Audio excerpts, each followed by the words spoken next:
സ്ത്രീപക്ഷ സിനിമയുമായി ഒരു കാസർഗോഡുകാരി പി ഫർസാനയാണ് ഒരു കൂട്ടം വനിതകൾക്കൊപ്പം മുംത എന്ന ചലച്ചിത്രത്തിലൂടെ സ്ത്രീ ജീവിതം തുറന്നുകാട്ടുന്നത്. സംസ്ഥാന ചലച്ചിത്ര വികസന കോർപ്പറേഷനാണ് ചിത്രത്തിന്റെ നിർമ്മാണം.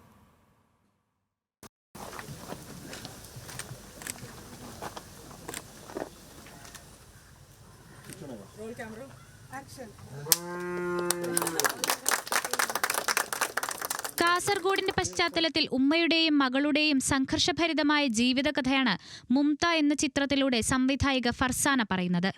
ഒരു 4 ലൊക്കേഷൻ ഉണ്ട് ഇതിൽ. അപ്പോൾ ഒരു 25 ദിവസത്തെ ഷെഡ്യൂളാണിത്.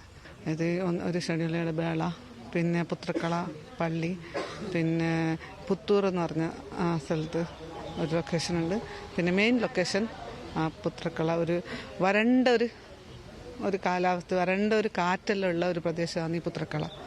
അതൊരു വെറൈറ്റി ആയിരിക്കും. കാരണം ഈ ഒന്നാമത് കാസർഗോഡ് നല്ല സപ്തഭാഷ സംഗമമാണ് കാസർഗോഡ് എന്ന് പറഞ്ഞാൽ.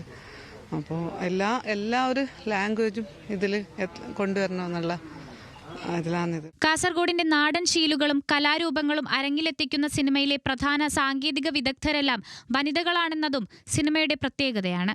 KSFBC എന്ന പ്രൊജക്റ്റിൽ ആ വർക്ക്ഷോപ്പിൽ വുമൻസ് വർക്ക്ഷോപ്പിൽ കിട്ടിയ ഒരു പ്രൊജക്റ്റാണ് എനിക്കിത്. അവർ തന്നെ KSFDC തന്നെ എനിക്ക് നല്ലൊരു ഇങ്ങനെ ഫുൾ എക്സ്പീരിയൻസ്ഡായ ക്രൂസിന് തന്നായിരുന്നു. സ്ത്രീപക്ഷ സിനിമയാണിത്. ഈ ഒരു സ്ത്രീപക്ഷ സിനിമ ആകുമ്പോൾ അതൊരു ലേഡി ക്രൂ ആകുമ്പോൾ ഒരു ഗ്രൂപ്പ് നല്ലതായിരിക്കും. സംസ്ഥാന സർക്കാരിന്റെ വനിതകളുടെ സംവിധാനത്തിനുള്ള സിനിമാ പദ്ധതി പ്രകാരം KSFDC ആണ് ചിത്രം നിർമ്മിക്കുന്നത്. ഇന്ത്യയിൽ ആദ്യമായിട്ടാണ് ഇങ്ങനൊരു ശ്രമമുള്ളത്. മുന്നേ എവിടെയും ആരുടെ ആലോചനയിൽ പോലും ഇല്ലാതെ നമ്മൾ വനിതാ മുന്നേറ്റം, വനിതാ പ്രാതിനിധ്യം, സ്ത്രീ മുന്നേറ്റമൊക്കെ പറയുകയാണെങ്കിലും ഈ രീതിയിൽ സർഗാത്മകമായിട്ടുള്ള വലിയൊരു ഇടപെടൽ ഇന്ത്യ രാജ്യത്ത് ഏറ്റവും ആദ്യമായിട്ട് നടത്തിയിട്ടുള്ളത് കേരള സർക്കാരും KSFDC അതിൻ്റെ നേതൃത്വം, അതിൻ്റെ നടത്തിപ്പ് KSFDC ഏറ്റെടുക്കുമായിരുന്നു. വലിയ വിജയമാണ് തീർച്ചയായിട്ടും. ഒരുപക്ഷെ കഴിഞ്ഞ 3 സിനിമകൾ വലിയ അംഗീകാരങ്ങൾ കിട്ടിയിട്ടുള്ള 3 സിനിമകളുടെ ഗണത്തിലേക്ക് തീർച്ചയായിട്ടും മുന്തയുടെ ഈ സിനിമയും കൂടി വരും എന്നാണ് ഞങ്ങളുടെ പ്രതീക്ഷ. 25 ദിവസം കാസർഗോഡിന്റെ വിവിധ ഭാഗങ്ങളിലാണ് ചിത്രീകരണം നടക്കുക.